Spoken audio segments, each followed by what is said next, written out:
Hey friends, it's Kary, Oberbrunner. We are in the series, Your Book is Not a Business Card. We are talking about the 18 streams of income, and today is all about keynote speaking. So a lot of you might say, Kary, I do not want to speak. In fact, you know the stats. Most people on planet Earth don't want to speak. In fact, they're nervous about speaking. But here's what I know. When you write a book, it's a communication of a message. So let's think about that for a moment.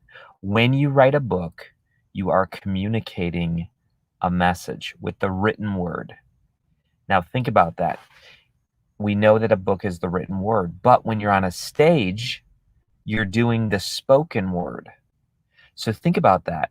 If you are a speaker of a message and a writer of a message, you are dangerous in a good way. In other words, you are coming to the table with multiple vehicles to get your message across. In the new book, I basically quote a gentleman named Charlie Wetzel, who said to me many years ago, he said, Kary, you're either a speaker who writes or you're a writer who speaks. Let me say that again, and I would love for you to weigh in. Charlie said you're either a writer who speaks or you're a speaker who writes. In other words, Charlie realized that communication can be done in the spoken word and the written word, but your default is usually one or the other. In other words, your go-to is usually one or the other. And here's what my go-to is. You ready? Anyone want to guess what mine is? Do you think I'm a speaker who writes or am I a writer who speaks? Because this is pretty interesting. This is pretty interesting. I ask writers this often, and the answer that you give is going to really tell us a lot about you. Look, we have here people jumping in, and I would love for you all to weigh in because, listen, I can tell you what I am, but this is all about your transformation. So I am actually a writer who speaks. I'm a writer who speaks. Lori says, how do you know where I would fit? I believe you are a writer who speaks. You are right. Lori, good job. So I'm a writer who speaks. Now, let me give you an example. It's not just because I'm an introvert, although that might have something to do with it. But I like to get quiet, especially about a topic that I don't know about, a topic that's deep. When someone says, go research a topic, I'm going to write. I'm going to research and I'm going to write it out and I'm going to master and own the content. Then you put me on a stage and I can speak. I think I can speak pretty decently, and I think I can speak in a way that makes sense. But I like the go-to of sitting on my back porch, researching and writing it out. I did that with The Fine Line, How to Be in the World but Not of It. I did it with the book on discipleship, which is the title Called. I did it with Your Secret Name. I did it with Deeper Path, Day Job to Dream Job, Elixir, Unhackable, Show Up, Filled Up. In other words, I like to get dirty. I like to get intense. I like to get hard work through the craft of writing. Then I feel confident to go speak on a stage. Other people, they don't want to write it out. Other people, they kind of just want to stand on a stage. They want to speak their message. They want to communicate. But then someone might actually dictate what they say. Or you might have to force them to go in a room and write it out. In other words, it's not their default. They'd rather be up on a stage speaking. And this is a great question. Ooh, I love what people are saying. I love what people are saying. Chaz says he's more of a speaker. Awesome. It doesn't mean you have to be bad at one or the other. It just means like what's your go-to. If you have to communicate an important message, a powerful message, is your go-to to write it out, or is your go-to to speak it out? And a lot of times I find this when there's something intense, when there's something edgy, when there's something controversial, I kind of sit down. In fact, I tell my team, let me put it in a one sheet. A one sheet is a who, what, when, where, why, and how. Seriously. Ooh, this is a good test. This is a good test. I like this. When you have to communicate a message, for me, I get quiet. I get a one sheet. In fact, I'm going to put a link. We just had an event called eLeap, Entrepreneurial Leap. And I mean, I can cast the vision for it, and I'm posting the link so you can see a one sheet. Chaz says maybe he needs a ghostwriter. Maybe. And that's totally okay. That's absolutely okay. And we're going to talk about that here in a moment. But if you look at this eLeap concept, I'm going to take you there because I'll show you what the one sheet did for me. So I got quiet and I wrote this out. In fact, I got to put on music. I put on an epic soundtrack. And then I came up with this, right? Help people get clear on their next best step in work and life. And then, you know, this isn't my team writing this. This is me writing this. I sit down and I get quiet and, man, I write this thing out. And then once I write it out, then I can go live on Facebook.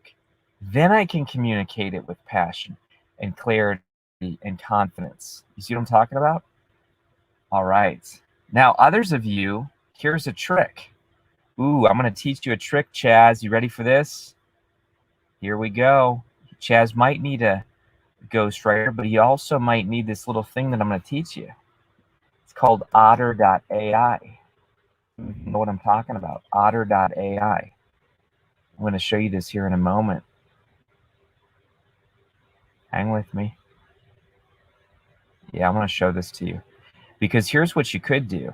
By the way, Ricky talks about the one sheet. We talk about the who, what, when, where, why, and how. Samuel says, I'm for sure a writer who speaks. Ooh, good job. Good job, Samuel, for that clarity. Excellent. Look, man, oh my gosh, a lot of people are getting aha moments. Cecile, I'm a writer who's training myself to speak. I think I'm a writer who speaks. That's okay. We'll get you there. Ooh, wow. Ooh, this is a good topic. We haven't had this many comments on the live stream yet, but a lot of people are doing this here. Chaz knows about Otter AI because I told him about it, but I'm going to show it to you all, okay? Watch this here. And some of you, you might need to speak with passion, and so you might put Otter AI up, right? And watch this. You go to otter.ai, you click record, and everything that I say right now will start speaking and writing it out. Can you see this? Look at this. Fantastic.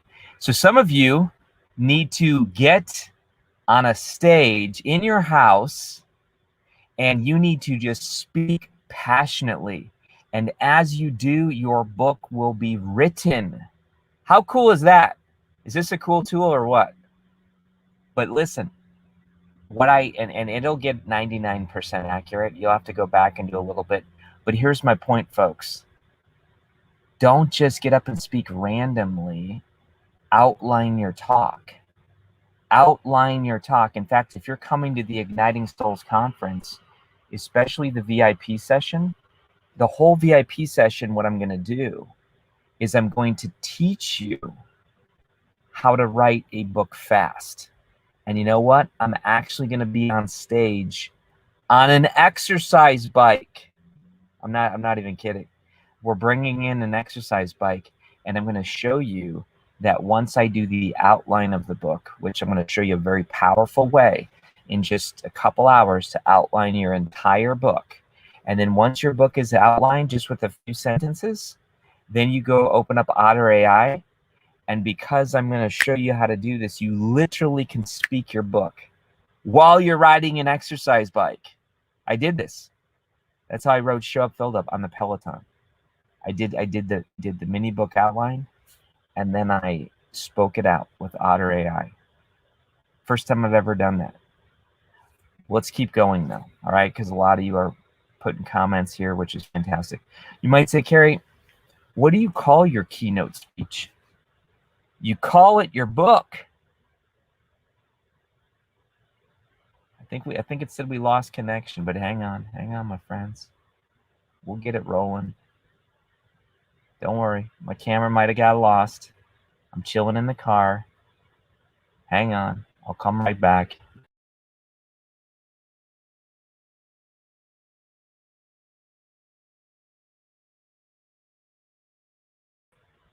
Here we are. I told you we're okay. Awesome. So my point is this, folks. I literally have a talk called Unhackable. Close the gap between dreaming and doing. And you might say, Kary, why would someone pay you hundreds of dollars or thousands of dollars, or for some of you, tens of thousands of dollars? Why would someone pay you that much money when they could just pick up your book? Like, why is you on stage so much more? And for whatever reason, folks, I'll tell you what, people pay for an experience.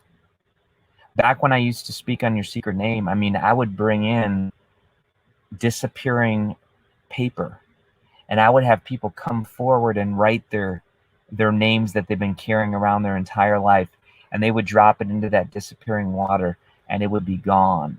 And they would come forward and pick up a new name written on a white stone, and it would be a symbol of their secret name.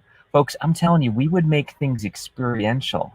Another time when I spoke about names, I had a big wooden cross, and people would come up privately, like at their seats, they had this name tag, and they would walk up while everyone was in prayer, and they would put that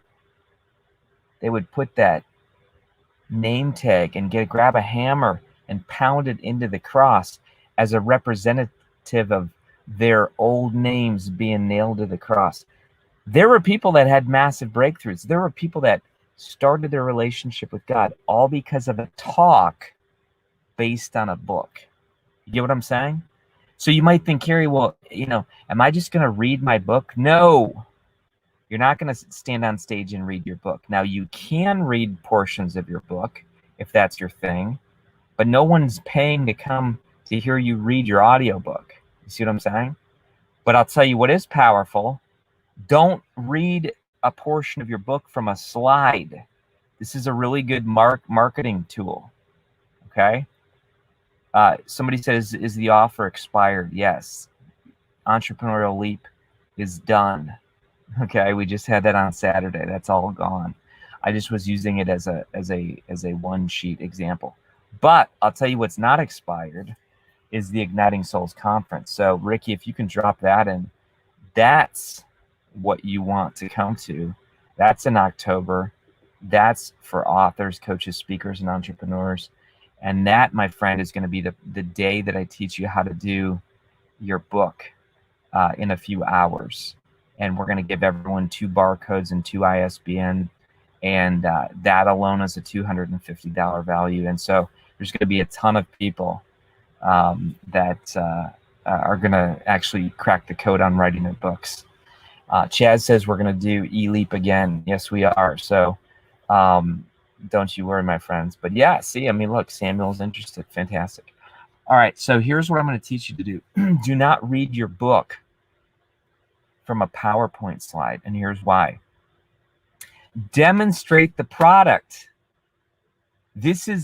I've even had people say, Kary, when you come, you can't sell anything from the stage. And I said, that's okay. Listen, I've come to places where I've spoken for free, and I'm able, because of the 18 streams of income, I walk away with more income than the average speaker because I give a ton of value, and then I say, if you like this, check out the course. If you like this, check out the community. If you like this, check out the mastermind. If you like this, check out the conference. You can totally do that, okay? However, some of you have speaking fees, and that's cool. Some of you are told you can't sell from the stage. What you can do is pick up your book and read a portion out of your book, and you're on stage and there's a camera and you're holding your book and people are seeing you demonstrate the product. Do you get what I'm saying?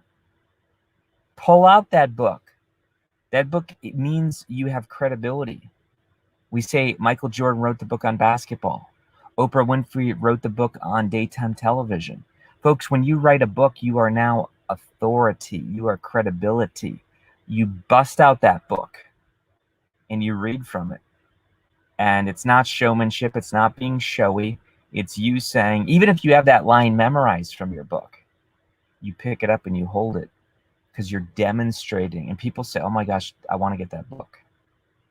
See, Crystal says, hold the book. See, I didn't learn that for a lot of years. Seriously, I thought I was doing people a favor by memorizing it, the book, or by putting it on the screen. And now I pull it out and I read it. And I'll tell you what, it slows you down. It helps we remember as kids the teachers reading to us. We remember as kids maybe the parents reading to us. There's something therapeutic about someone standing on a stage, not reading the whole book, but reading a portion of the book. And Crystal is exactly restating what I teach often. You've been a good student, Crystal. And that is walk out to your book trailer. In other words, I tell people all the time that, look, I don't think it's worth it to pay thousands and thousands of dollars for a book trailer unless you're going to use that book trailer as a precursor to you standing on stage. So again, when people ask me to speak about my book, I make it be an entire experience. You see what I'm talking about? I mean, I want them to feel it. I use props. In fact, the new book cover with the wastebasket and the business card in it, the ones that a lot of you voted for, some of you didn't vote for it, that's okay. But I purposely picked that cover because I want to use it as a prop. You bet when I speak that message, I could have wastebaskets as table. Like, think about that. Isn't that a weird concept? You walk into a room and there's wire wastebaskets at every table. And inside the wire wastebasket is a business card. You might be saying, what are you talking about, Kary? You got to create an experience. You see what I'm talking about? Create an experience around your book. So I'll pick on Crystal for a little bit, but I think one of Crystal's book has a bat. You know, doesn't one of your books have a bat? Use that bat as a prop. Okay, when you speak. All right. People are getting ideas. People are getting ideas. And again, you know, like when I spoke on your secret name, I would have white stones and black stones at every table. The deeper path, I built that talk around Captain Sully. Day job to dream job, I built that around Shawshank. So yes, a keynote speech. Listen, who says you can't have an experience? Listen, especially when you're at a conference and you are doing a breakout group and people have choices whether to come in your room or not, why not make chocolate chip cookies? And why not have the smell coming through the hallway? You'll be known as the speaker who has chocolate chip cookies. And better than, don't just make chocolate chip cookies, use it as part of your illustration. You see what I'm talking about? This is what Doubleday does with their hotel. It's in a book called Talk Triggers. Nobody cares about, I think it's Doubletree with the chocolate chip cookies, am I right? But guess what? They say that their marketing is $1 chocolate chip cookie. And listen, it can't just be that you make bread and pie and cookies. You got to tie it to the experience. So what could you cook? What could you bake? What could you give away? What props could you have? What costume could you wear? if it accentuates your speech. Hang on, folks. I'm going to come right back.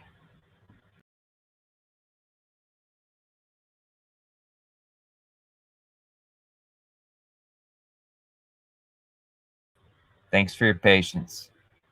I'm about to pick up my kids from school, so I wanted to be close to the school when I filmed. It's all good. So, yes, if you've come to the last few conferences, think about what I put at the tables. Think about this. This isn't by an accident. What have I put at some of the tables? One year I put fire hats at a table. Do you remember this? One year I think I put, in fact, tell me what I put. One year I had little keychain boxing gloves. Do you remember this? And there was a little keychain boxing glove for everybody, right? One year I had unhackable glasses because they were based on Elixir Project, and it was the goggles. My point is this: I want people to walk in and have an experience and have a takeaway and have a prop, and I want them to see consistency and there's intelligence and strategy behind everything. This is what I'm talking about. If you really want to be a differentiation in the marketplace, and listen, you don't need to do this like a different theme every day. You can be known as the person who does that talk. Ooh, that's that person who brings in X, Y, Z. In fact, one of the I gotta highlight this woman. She's in our tribe. Ricky, if you could tag her. Listen, this is proof. We have an author in our tribe who I heard her speak almost 20 years ago, at least 15. And her name is Stacy James, and she came out on stage in a wheelchair. Legit, because she's in a wheelchair. And she gave a talk to our youth group. And at the very end of the talk, she stands up. The whole talk, she's been in her wheelchair. At the end, she stands up, and she basically talks about overcoming your obstacle. And she stands up out of her wheelchair. I remember that from 15 years ago. Now, I've been in a lot of talks the last 15 years, and I've forgotten a lot of people's talks. But I've never forgotten Stacy James' talk. You see what I'm talking about? She used something that is part of her story. She didn't use it as a gimmick. You don't want a gimmick. Folks, I had people, this is true. Oh my gosh. I had people come up to me 10 years after I preached a message. One message was those pink Baskin-Robbins spoons. Can anyone relate to those things? The pink Baskin-Robbins spoon. So here's what I did. I wanted to preach a message on how we need to give other people a taste of God's kingdom. And if we give them a taste of God's kingdom, they're gonna want more. And so I said, oh my gosh, I gotta get 1,000 pink spoons. So I started calling up I started looking on eBay. I started looking on Amazon. Nobody would sell these pink Baskin-Robbins spoons, but I knew it would be a really good message. So what did I do? I went to the Baskin-Robbins in Columbus and I said, look, you're going to think I'm nuts, but can I buy a box of your pink taster spoons? And they said, well, I don't think you can buy them, but you can have them. And I said, I'll tell you what, I'll push a lot of people your way. And I preached that message, folks. And 10 years later, someone came up to me and said, I still have your pink spoon from your talk. Now, I don't know if I ever turned that into a book. I don't think I did. I might have referenced it in one of my articles somewhere. But I'll tell you what, I created an experience around my talk, just like your book is an experience. And people 10 years later, one person was wearing it on a string. They drilled a hole into the plastic pink spoon and wore it around as an example that said, hey, when I'm going around in life, I got to be kind to people. I got to give them a taste of God's kingdom. Listen, when you are listen, sometimes I bought a little chain link. I bought chain links, and I remember somebody in the church having to pull apart all these chain links for me. Thank you. I think it was Ron or Nathaniel. So big shout out to Ron or Nathaniel. But I just would always say when I was communicating, I'm going to make this speech fun. I'm going to make this speech engaging. I'm going to make this speech authentic. And I'm going to make this speech strategic. And so I would literally, here's what I would do. When I would write books in the future, I would say, and by the way, you got to catch, the book's not out yet. You can't buy it yet. But I'm saying that in the book, your book is not a business card. I put a lot of these tips in there. How many of you want that book? Okay. But here's what I would do. I would say, now when I write books, I write them thinking someday, will this story sound good from the stage? Someday when I'm giving a seminar, could I use a prop? And now I say, oh my gosh, yeah, that's a really good section. That's a really good section to include. So now I'm a speaker and a writer. Now I write the message first, but then I speak it. And when I write it, I say, will it sound good on stage? And I'll tell you what, the first time I speak a message, I don't like it. Here's my confession. The first time I speak about a book, the first time, it always feels awkward. It feels like a new pair of shoes, and you don't want them because you want to go back to your comfortable shoes. But I'll tell you what, I give it a few times, and all of a sudden I know the points where the crowd laughs, and I know some things that don't connect, and I should take them out. And I love it. And I love it so much that now someone could say, Kary, you've got to speak on your secret name for 2 straight days. Can you do it? Absolutely. Kary, you got to speak on Day Job to Dream Job for 3 days. Could you do it? Absolutely. Or you got to give a 3-hour, 4-hour, 5-hour talk on Unhackable. Can you do it? Absolutely. Because what happens when you write and speak is you internalize the content. And now you own it. And now it's part of you. And now you don't have to sit there and memorize everything. It's fluid. It's organic. It's coming out of you. Was this helpful today? If it was, listen, I want you to tag somebody. I want you to share this. I want you to say, hey, author friend, you got to speak on stage. Hey, author friend, I want to hear your creativity about your next talk. This is going to be fun, okay? So be a soul on fire. If you think this was helpful, oh my gosh, get your Igniting Souls ticket now. Crystal says she's got 2 speaking events. I'll tell you what, I'm going to drop in $100 off code for a limited time. Hang on. Hold on, Ricky. I'm going to get it. I'm going to get that code here. Hang on. And listen, I don't know if this is going to expire. Like, I honestly don't know. If this will expire tomorrow, I don't know. But all I'm saying is, stop saying you're coming to conference and come.